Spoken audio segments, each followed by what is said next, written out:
우리가 느헤미야를 이렇게 지금 보고 있는데요. 조금 복습을 하면서 같이 좀 이게 내용이 이어지다 보니까 복습을 하면서 좀 보면 좋겠습니다. 여러분 3장에서는 느헤미야가 그 성벽을 쌓는데 성벽을 어디서부터 어디까지 누가 쌓았는지 이런 것들을 이제 기록한 부분이었고, 4장에서는 외부에 적이 있었습니다. 그래서 호론 사람 산발랏, 이 사람이 사마리아 총독입니다. 거기에 또 동조하는 도비야, 또 아람 사람, 이런 사람들이 있었습니다. 그래서 이 성벽 쌓는 일이 너무나 사실 어려운 일이었습니다. 성경 말씀에 보면 4장 17절에 보면 성을 건축하는 자와 짐을 나르는 자는 다 각각 한 손으로 일을 하며 한 손에는 병기를 잡았다. 허리에 칼을 찼다. 물을 마시러 갈 때에도 무기를 들고 다녔다. 심지어는 우리가 다 우리의 옷을 벗지 아니하였으며 라는 말도 나옵니다. 그러니까 옷 벗을 새도 없을 만큼 그 외부의 적이 늘 그들을 긴장시키는 그런 가운데 이 성벽을 쌓게 됐습니다. 이건 굉장히 어려운 일이죠. 성벽 쌓는 일조차도 어려운데 이거를 방비를 하면서 파수꾼을 세워가며 잠을 못 자가며 옷을 벗지 못하며 쉬지 못하며 한다는 것은 굉장히 어려운 일입니다. 그런데 이 일을 할 수 있는 동력은 무엇입니까? 그것은 이걸 하지 않으면 우리가 안 된다라는 겁니다. 반드시 이걸 해야지만 우리 민족이 일어설 수 있다는 겁니다. 성벽이 무너진 채로 살아갈 수 없는 것이죠. 패배자의 길을 걷는 것이죠. 그렇게 살면 안 됩니다. 반드시 성벽은 쌓아야 되는 겁니다. 느헤미야가 이 성벽 쌓는 일에 모든 걸 다 걸고 있습니다. 근데 외부의 문제만 있는 게 또 아닙니다. 우리가 5장을 쭉 읽어오게 되는데 5장을 보면 이 외부의 문제보다 더 심각한 것이 이 내부의 문제입니다. 내부의 문제는요, 칼과 창과 방패로 막을 수 있는 게 아닙니다. 적이 올 때는 방비를 하고 파수꾼을 세우고 무기를 들고 있으면 어느 정도 싸울 수 있는 그런 준비가 됩니다. 근데 내부의 적이라고 하는 것은 칼과 창과 방패로는 할 수 없습니다. 어떻게 내부의 적을 그거를 바꿀 수 있습니까? 방비할 수 있습니까? 막을 수 있습니까? 자기 자신을 개혁하지 않고는 막을 수 없습니다. 우리가 스스로 변하지 않고는 이 내부의 적은 막을 수 없는 겁니다. 내가 변해야 하는 것이죠. 그 내부의 적이라고 하는 것은, 내부의 문제라고 하는 것은 그래서 막기가 더 어렵습니다. 왜냐하면 그건 내 문제이고 내 동족의 문제이기 때문에 그렇습니다. 근데 이것도 막지 않으면 안 됩니다. 느헤미야가 이것을 해내는 겁니다. 내부의 문제는 크게 이런 문제였습니다. 흉년이 있어요. 먹고 살기가 어려운 가운데 있습니다. 많은 사람들은 지금 이 성벽 쌓는 일에 동원을 해야 됩니다. 가정 살림하기가 다 어려워지고 있는 거예요. 먹고 살기가 힘들어지고 있는 거예요. 원망하는 소리가 나옵니다. 먹고 살 게 없다 보니까 양식을 빌려오는데 그 양식을 되갚지 못하니까 땅을 팔아야 되고 자기의 자식을 종으로 팔아야 되는 이런 일들이 벌어지는 겁니다. 느헤미야가 이걸 듣고 분노했습니다. 제가 거룩한 분노라고 말씀드렸었지요. 지도자는 분노할 수 있어야 됩니다. 그런데 분노는 하되 그 분노를 푸는 방법은 아주 조심스러워야 됩니다. 그래서 느헤미야가 깊이 생각했다라는 말씀이 성경에 나옵니다. 화가 났지만요, 그걸 화를 그냥 풀면은 안 된다는 것이죠. 제가 말씀드렸죠. 지도자가 화를 잘못 내면 주변에 있는 사람들을 다 태워 죽이는 겁니다. 그 지도자는 분노를 할 때는 굉장히 깊이 생각하고 해야 됩니다. 느헤미야는 어떻게 분노했습니까? 사람들에게 하나님의 말씀을 들려줬습니다. 율법에 의하면은 내 형제가 종으로 팔려갔을 때 내가 돈 주고 사와야 되는데 우리는 그렇게 했거늘 너희는 너희 형제를 갖다가 파느냐? 그렇게 해서는 안 된다는 겁니다. 이방 족속에게 비방거리를 만들지 말아라. 스스로 우리가 하나님을 경외해야 될 것이 아니냐? 하나님을 경외하게 합니다. 그리고 나서는 한 가지 제안을 합니다. 우리가 이자를 받지 말자. 우리가 모든 것을 면제해 주자. 나도 그렇게 하겠다. 그리고 실천하게 합니다. 100분의 1이라도 오늘이라도 당장 돌려주어라. 그렇게 해서 사회를 개혁하게 됩니다. 이 내부의 문제는요, 사회 계층의 문제였습니다. 갈등의 문제입니다. 빈부격차의 문제예요. 이게 쉽게 풀 수 없는 거였습니다. 왜냐하면 말씀드린 것처럼 이 성벽을 쌓는 일에 참여했던 많은 가문들이 사실은 많이 가진 사람들이 거기에 가문들이 참여하게 됐는데 그 사람들이 거기에 다 연루돼 있는 겁니다. 느헤미야도 그랬지요. 나도 그렇게 하지 않겠다. 내 동족, 내 형제들도 이자를 받지 않겠다. 나도 그렇게 하지 않겠다. 느헤미야가 자기의 정직함을 드러냅니다. 그렇게 하면서 이제 바꿔 나가는 것이죠. 느헤미야가 성벽을 쌓으면서 어떻게 일했는가 오늘 말씀을 통해서 좀 같이 보려고 합니다. 5장 14절입니다. 5장 14절 같이 한번 읽겠습니다. 시작. 또한 유다 땅 총독으로 세움을 받은 때 곧 아닥사스다 왕 제20년부터 제32년까지 12년 동안은 나와 내 형제들이 총독의 녹을 먹지 아니하였느니라. 그렇게 말씀하고 있습니다. 여러분, 느헤미야가 총독입니다. 근데 총독의 녹을 먹지 않았다 그럽니다. 12년 동안 총독으로 있으면서 총독의 보수를 받지 않는 겁니다. 이 보수를 받으려면 무엇을 해야 되냐면 세금을 걷어야 됩니다. 근데 그 세금을 걷지 않겠다는 겁니다. 걷지 않았다는 것이죠. 그러나 그 이전의 총독들, 또 주변 나라들에 있는 이방 총독들은 어떻게 했는가? 그렇게 하지 않았습니다. 그들은 과도한 세금을 걷었습니다. 그들은 자신의 사욕을 챙겼습니다. 그리고 다른 사람들이 땅을 팔 때 내가 그 땅을 샀습니다. 자기의 부를 늘렸습니다. 그렇게 했지만 느헤미야는 나는 12년 동안 총독으로 재직하면서 총독의 녹을 요구하지 않았다, 받지 않았다. 그렇게 이야기하고 있습니다. 여러분, 경주에 여러분 최부자 아십니까? 네, 최부자 댁 한 번쯤 들어보셨을 겁니다. 그들이 300년, 400년 동안 부를 이어왔다고 하지 않습니까? 흉년이 지면 부자들은 땅을 사서 모읍니다. 왜냐하면 땅값이 싸지기 때문입니다. 경기가 안 좋으면 땅값이 내려가잖아요. 사람들이 싸게라도 팔려고 하지 않습니까?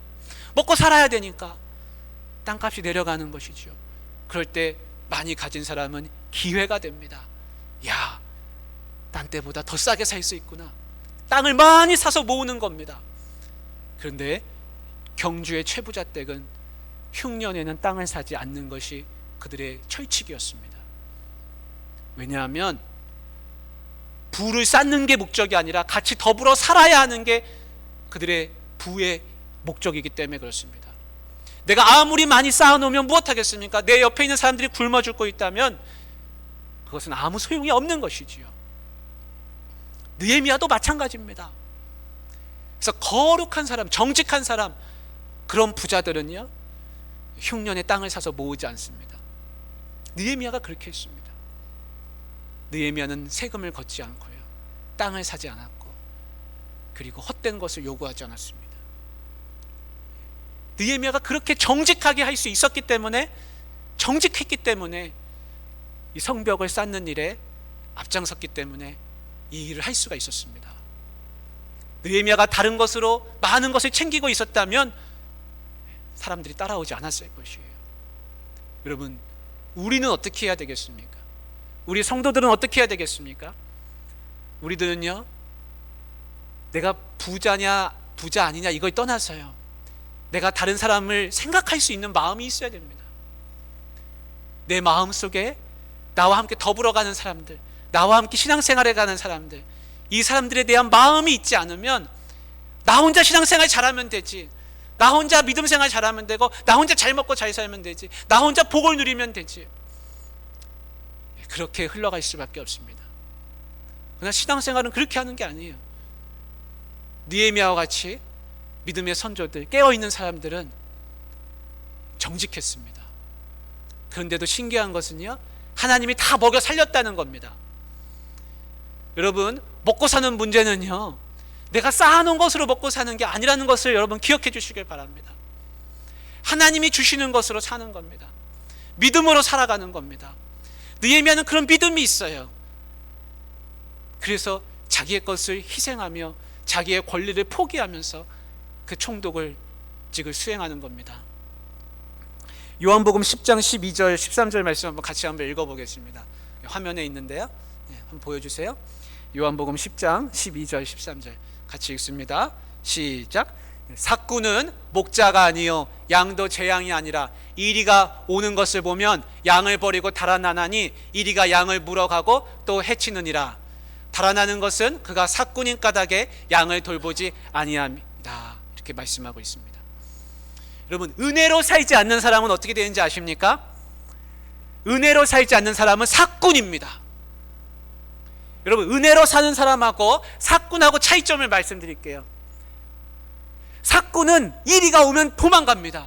왜냐하면 그가 먹고 살아야 되기 때문에 나 살아야 된다. 그래서 그는 도망갑니다. 은혜로 사는 사람은 도망가지 않습니다. 양을 돌봅니다.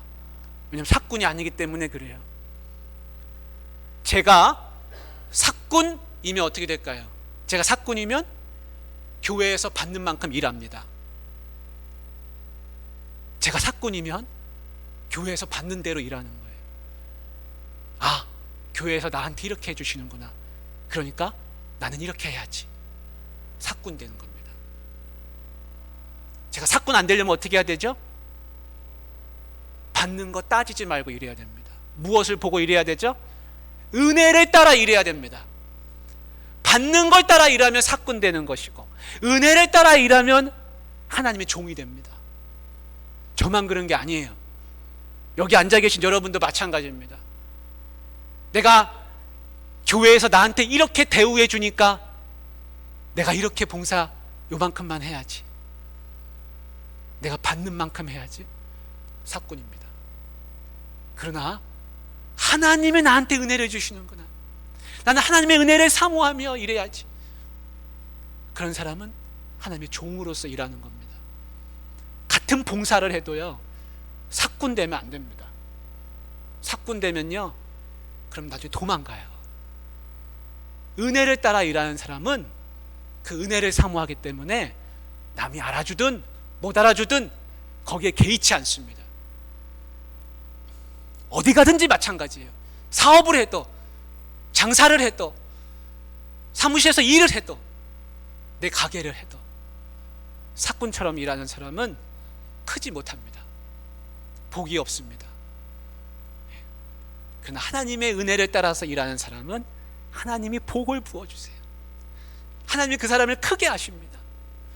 장성하게 하십니다. 그래서 우리는 삭군 되면 안 되고요, 우리는 은혜를 따라 일하는 사람이 되어야 합니다. 예수님이 삭군 같았으면 목숨을 버릴 이유가 없습니다. 제자들도요, 처음엔 계산했어요. 삭군의 마음이 있었어요. 나중에 한 자리 하겠지. 예수님이 뭔가 보답해 주시겠지. 예수님 따라다니면 좋은 거 생기겠지. 그게 아니라는 걸 알았습니다. 우리는 삭군의 마음에서요, 은혜의 마음으로 돌아서야 됩니다. 그럼 어디 가든지 여러분 다 성공하고 다 행복하고 다 재미나게 살 수 있어요. 세상이 주는 것으로 만족을 누리려고 하면 삭군 되기가 쉽습니다. 여러분, 하늘을 바라보셔야 돼요. 하늘에서 내려오는 은혜를 바라보며 사시기를 바랍니다. 두 번째로 느헤미야가 하나님을 경외함으로 일했다는 것을 생각해 보게 됩니다. 우리 5장 15절 16절 한번 같이 읽겠습니다. 5장 15절 16절입니다. 같이 시작. 나보다 먼저 있었던 총독들은 백성에게서 양식과 포도주와 또 은 40세겔을 그들에게서 빼앗았고, 또한 그들의 종자들도 백성을 압제하였으나 나는 하나님을 경외함으로 이같이 행하지 아니하고 도리어 이 성벽 공사에 힘을 다하며 땅을 사지 아니하였고 내 모든 종자들도 모여서 일을 하였으며, 그렇게 말씀하고 있습니다. 여러분, 느헤미야는요, 하나님을 경외하면서 일했다. 자기가 그렇게 고백합니다. 그래서 다른 걸 바라지 않는 겁니다. 하나님을 두려워하며 하나님을 경외하는 사람에게는요, 느헤미야 같은 마음이 있습니다. 느헤미야는 자기 걸 다 희생하면서 하는 거예요. 받을 걸 받지 않고, 요구할 것을 요구하지 않고, 오히려 내가 가진 것을 다 털어내면서 하고 있습니다. 이것이 바로 진짜 헌신입니다. 제가 삭군 이야기 했는데요, 삭군은 헌신이 안 되는 거예요. 삭군은 보수를 받는 사람이에요. 보상을 받는 사람이에요. 여러분, 세상에서도요 봉사하는 사람들 있죠. 예수님을 잘 모르고 하나님 내가 안 믿지만 봉사단체에서 일하시는 분들이 있습니다. 참 그 마음이 훌륭하지요. 봉사는 그 자체로서가 자기한테 보상입니다.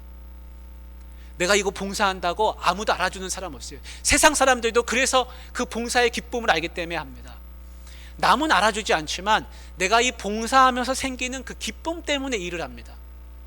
그 봉사는 그 자체로서의 보상이라 간디가 한 말입니다. 마하티마 간디가, 인도의 성자라고 하는 간디가 한 말입니다. 보상을 바라면 봉사가 안 돼요. 하물며 세상 봉사도 그런데 교회에서의 내가 하는 그 봉사, 내가 헌신, 거기서 내가 보상을 바란다. 내가 이거 하면 하나님이 나한테 복 주실 거라, 누가 나를 알아줄 거라, 그런 마음은 빨리 버려야 됩니다. 접어야 됩니다. 그 마음 계속 가지고 있으면 그 봉사 오래 못 갑니다. 느헤미야의 마음은 내가 어떻게 하면 이 성벽의 공사를 다 할 수 있을까? 느헤미야 지금 벽도 쌓는 게 아니에요.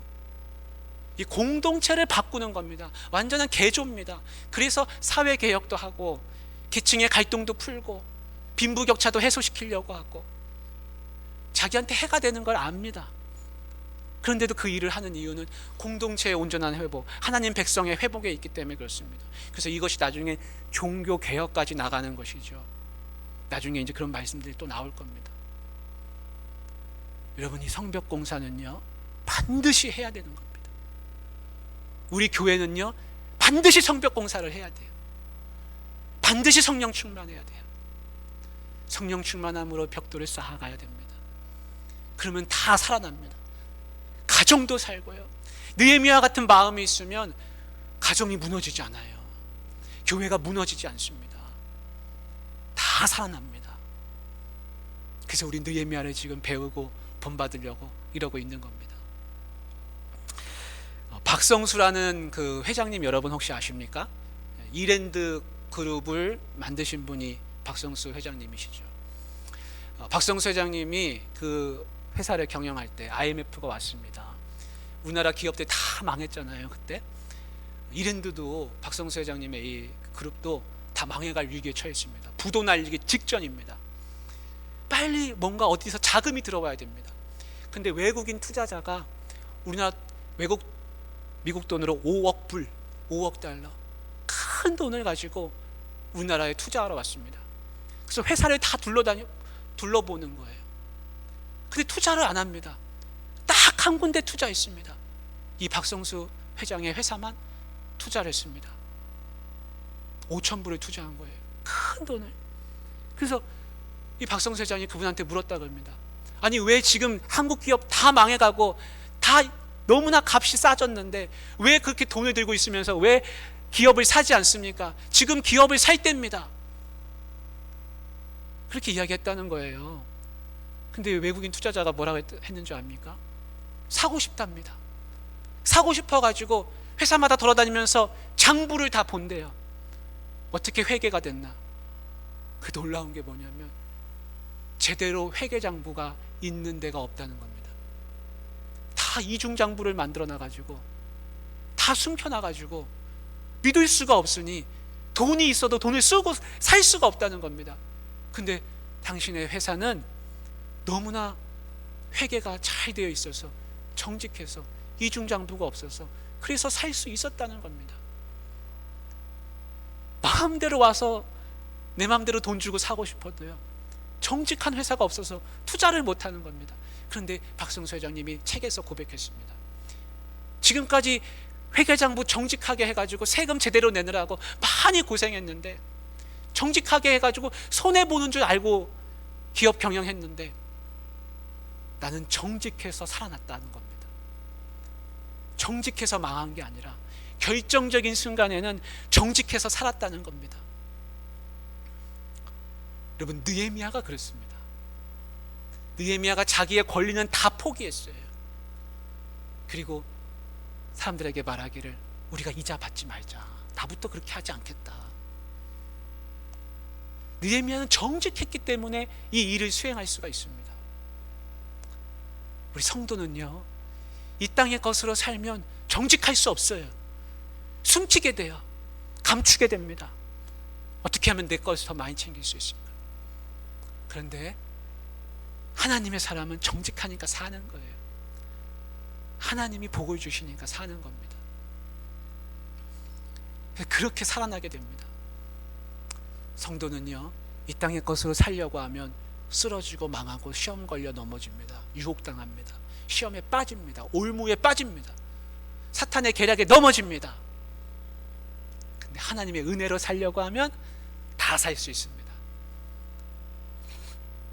제가 우리 교회가 어떻게 하면 잘 될 수 있을까? 우리 교회가 어떻게 하면 잘 될 수 있을까? 밤낮으로 생각합니다. 교회의 생각이 머릿속에서 떠나질 않습니다. 잠자려고 누워도 교회 생각합니다.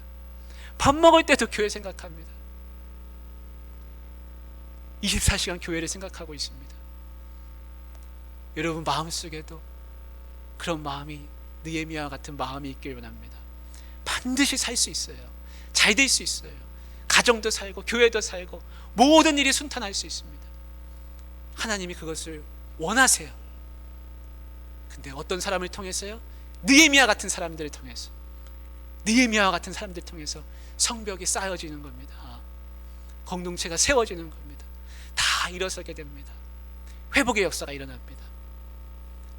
여러분 이 말씀을 마음에 담으시길 바랍니다. 어떻게 하면 나도 느헤미야처럼 살 수 있을까? 18절 맨 끝에 한 말씀만 읽고, 우리 5장의 19절 말씀인데 한 말씀만 읽고 마치겠습니다. 같이 읽습니다. 시작. 내 하나님이여, 내가 이 백성을 위하여 행한 모든 일을 기억하사 내게 은혜를 베푸시옵소서. 여러분 은혜로 사는 겁니다. 기도하겠습니다. 하나님 아버지, 느헤미야가 다른 것을 바라지